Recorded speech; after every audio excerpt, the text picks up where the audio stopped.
단기 차입금 폭탄이라. 정말 무서운 게 온다. 사실일까요?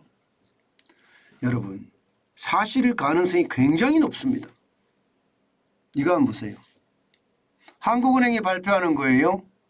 기업 총 차입금 중에 단기 차입금 비중이 23.49%입니다. 와, 엄청나죠? 23.49%면 여러분 일시적으로 말입니다. 네, 돈을 걷어간다고 하면 유동성 위기는 필연적으로 옵니다. 필연적으로. 자칫 잘못하다가는요, 엄청난 시련을 맞을 수도 있습니다.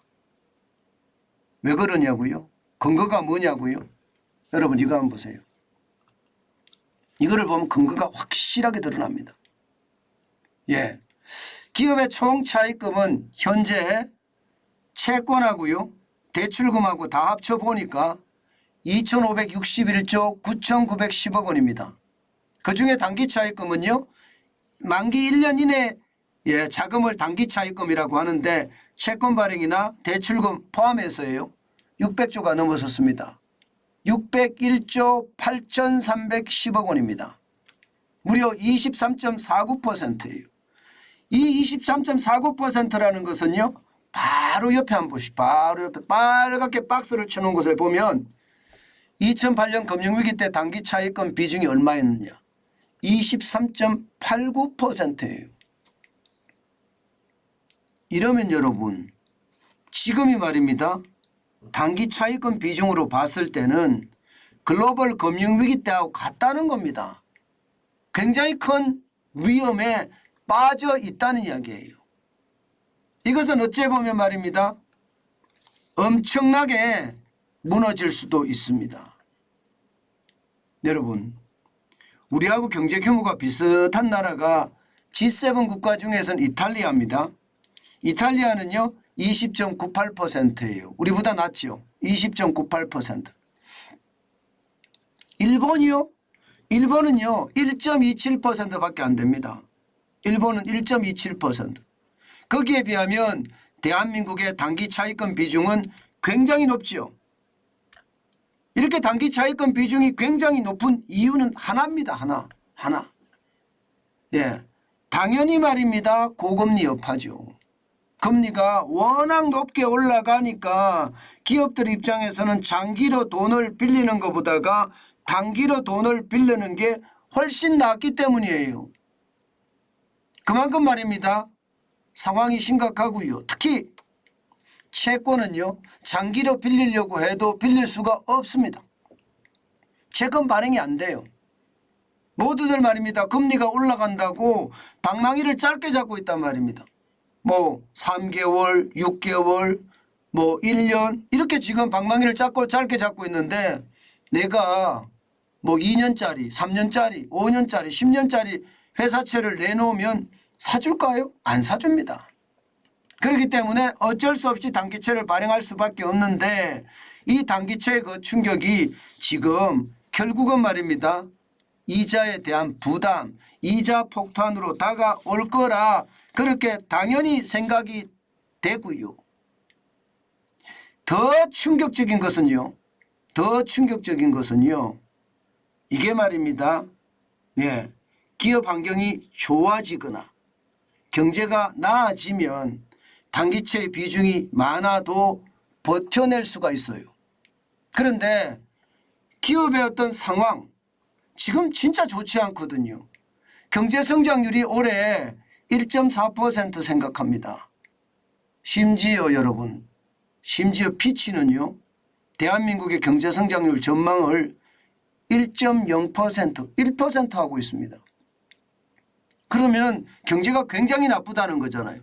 경제가 나쁘면 벌어서 돈을 갚아야 되는 기업들 입장에서는 최악이 된다는 겁니다. 더 심각한 문제는 뭔지 아세요, 여러분? 단기 차입금이 너무나 빠르게 늘어난다는 사실입니다. 2020년에는 432조 9천억 원이었습니다.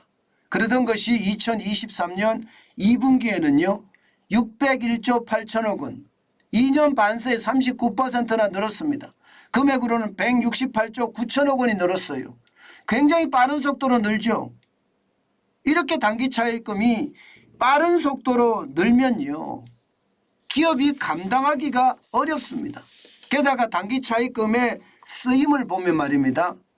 이게 운영자금으로 쓴다고 하거든요. 운영자금. 이것은 어쩌면요 저는 더 심각하다고 생각해요. 아니 기업이 지금 운영자금이 없을 정도야? 그렇게 이야기할 수 있으니까요.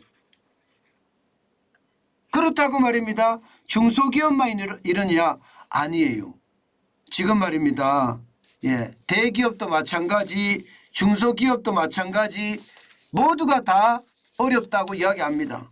경제가 잘 돌아갈 때 어려운 것이 그만큼 참을 수가 있는데 지금 경제가 생각보다 돌아가지 않으니까 그에 대한 충격파가 커진다는 이야기가 되는 겁니다.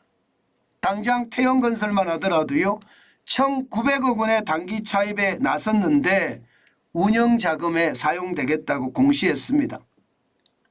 호텔 신라도 말입니다. 인천공항 면세점에 대한 운영자금을 빌렸고요. 롯데관광개발이나 혜태제가도 단기 차입에 나서고 있습니다. 대기업들도 지금 단기 차입을 한다는 이야기거든요. 이것은 어떻게 생각하면 말입니다. 기업의 상황이 점점 나빠진다고 이야기도 하고요. 그중에서는요 여러분 상황이 더 급박한 기업들도 있습니다. 지금 채무 상환을 하는 그런 기업들도 있어요. 단기 차입에 나서지는 않더라도요 상황이 어려우니까 유상증자를 합니다. SK이노베이션이 대표적인데요. 1조 1,500억 원을 유상증자해서요 3,156억 원을 채무 상환에 쓰기로 했습니다. 빚을 갚는다는 이야기죠. CJ CGV도 마찬가지입니다. 현금 유상증자액 4,100억 중에 2,200억 원 빚을 갚는 데 쓸 계획이라고 해요. 다시 말해서 기업의 상황이 굉장히 좋지 않다는 이야기예요. 경기가 침체가 되면 될수록 기업의 상황은 어려워지는데 그 상황이 지금 현재 대기업에서도 중견기업에서도 중소기업에서도 일어나고 있다는 사실입니다. 실제로 말입니다. 기업들은 상황이 굉장히 어렵습니다. 여러분 아시는 것처럼 한국은행에서 발표하는 한계기업 비중을 보면 말입니다. 기본적으로 15.5%입니다. 전체 외부 감사기업 25,135개를 중심으로 봤을 때 3,903개거든요. 3년 연속 벌어서 이자도 못 내는 한계기업이 말입니다. 이게 15.5%입니다. 그 속에 말입니다. 15.5%가 다가 아니에요. 7년 연속 장기 한계 기업이 있습니다. 903개나 됩니다. 3.6%예요. 903개. 903개 7년 연속 지금 벌어서 이자를 못 갚는 기업들은 망하는 거예요. 망할 수밖에 없습니다. 이제. 얼마 안 남았습니다. 903개는 진짜 얼마 안 남았어요. 제가 정말 무서운 게 옵니다 하는 게 바로 이거예요. 줄줄이 무너질 거예요. 줄줄이. 줄줄이 안 무너져도 그게 이상하죠. 억지로 끌고 간다는 건 말도 안 됩니다. 7년 연속 벌어서 이자도 못 갚는 기업 대출로 연명해서 산다는 건데 이거 구조조정하지 않으면 더 큰일이 닥치는 것 아마 여러분들도 잘 아실 거예요. 최악의 상태로 빠질 수도 있거든요. 그런 것을 감안을 해보면 저는 충격적인 숫자라고 보입니다. 게다가 말입니다. 게다가 이제는요 그냥 7년 연속 한계기업이 됐다는 것은 망한다 이렇게 생각하면 됩니다. 왜냐고요? 여러분 15.5%라는 비중도 크지만 벌어서 이자를 못 낸다는 것은 결국은요 더 이상 버틸 수가 없다는 이야기예요. 2020년에 15.3%였던 벌어서 이자도 못 갚는 기업이 2022년에 15.5% 지금은 더 클 겁니다. 게다가 말입니다. 이들이 회생할 수 있느냐? 회생도 쉽지 않습니다. 왜냐고요? 워크아웃 제도가 효력 정지됐습니다. 워크아웃 제도가 효력 정지됐다는 것은요, 이제 기업의 상황이 나쁘면요, 채권단에 100%의 동의가 있어야지 법정 관리로 들어갑니다. 사실 채권단의 100%의 동의를 받는 것은 불가능합니다. 굉장히 어렵습니다. 청산 가치가 높으면 굉장히 편해요. 쉽게 말하면 청산 가치라는 게 회사가 이게 파산을 해서 해체해서 나눠 가져가는 거예요. 나눠 가져가는 건데 나눠 가져갈 때 말입니다. 평가액보다가 이 자산이 더 많을 경우에는 이게 100% 가져갈 수도 있습니다. 그러나 법정관리로 가면 이거는 간다고 하더라도 살아날 가능성이 극히 드물고요. 그렇기 때문에 10개 중에 1.2개가 살아난다고 하나요? 법정관리는. 워크아웃 제도는 10개 중에 3.4개 내지 3.5개가 살아난다고 하고요. 그렇게 따졌을 때는요, 기업의 줄폐업은 어쩔 수 없는 상황이다. 저는 그렇게 생각이 들고요. 더 충격적인 것은요, 이렇게 기업들이 줄폐업을 하잖아요. 그러면 결국 말입니다. 결국 금융위기 때처럼 최악의 위기가 달려올 수도 있습니다. 현재까지는 정부가 대출을 해주고 대출에 대한 여유가 많았어요. 왜 많았는지 아세요? 가계대출을 막으니까 금융권에서는요, 이익을 낼 때가 있어야 되잖아요. 기업에 대출을 많이 해줬습니다. 그래서 기업들이 대출을 보다 수월하게, 고금리지만 보다 수월하게 받았지만 앞으로 말입니다. 계속해서 금융권에서 대출을 잘해주리라는 보장 없거든요. 지금 기본적으로는요, 통화량이 늘어나니까 물가에 자극을 주고 있단 말입니다. 계속해서 정부가 이렇게 가져갈 수는 없습니다. 다시 말해서 총선이 끝나고 나면 또 어떻게 될지 모르거든요. 그때는 최악의 위기가 저는 올 수도 있다고 생각을 합니다. 다시 말해서 대기업이든 중견기업이든 중소기업이 줄줄이 폐업을 하면서 돈을 못 갚잖아요. 돈을 못 갚는 것이 결국은 2금융권의 위기, 1금융권의 위기, 금융위기로도 충분히 발전할 수 있다는 이야기입니다. 그만큼 말입니다. 단기자금의 비중은 크고요. 경기 침체의 골은 깊고요. 벌어서 갚지 못하는 기업이 너무나 많이 늘어나기 때문에 이게 기업의 줄폐업이라는 무서운 것에서 더 무서운 것인 금융위기까지 발전할 수 있다는 건 점점 현실이 돼 갈 겁니다. 저는 이것을 보면서요, 시장에 굉장히 무서운 충격들이 다가오고 있구나, 저는 그렇게 생각합니다. 그만큼 말입니다.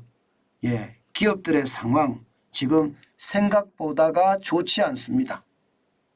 통제방역 2년 1개월은요 기업들에게는 최악의 지옥을 선사했다. 저는 그렇게 생각합니다. 그만큼 기업들의 상황이 어려워진다. 저는 그렇게 결론을 내고 싶을 정도예요. 그 정도로 말입니다. 상황이 어려워졌다는 그런 뜻입니다. 여러분에게 제가 이런 말씀을 참 많이 드리는데요. 말씀을 드릴 때마다 제가 놀라는 것은요, 결국은 현실이 되더라고요.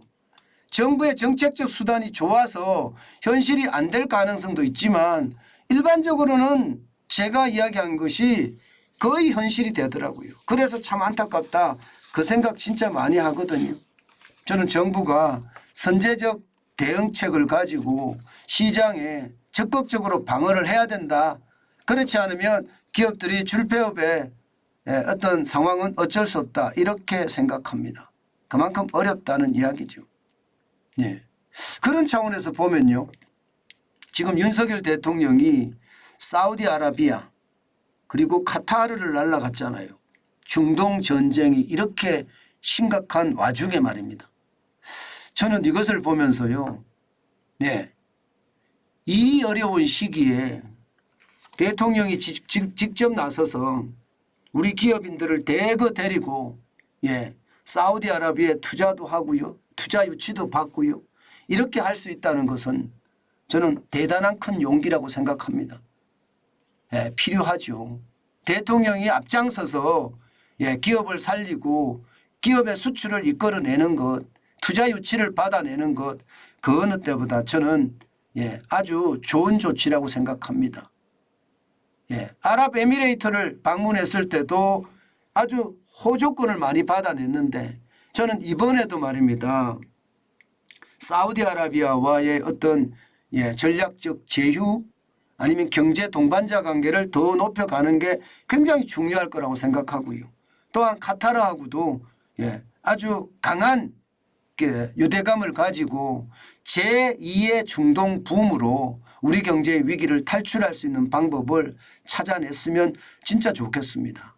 이 포화 속에서 달려갔다는 것은 저는 굉장한 용기고 우리 기업들에게도 힘이 될 거다 이렇게 생각합니다.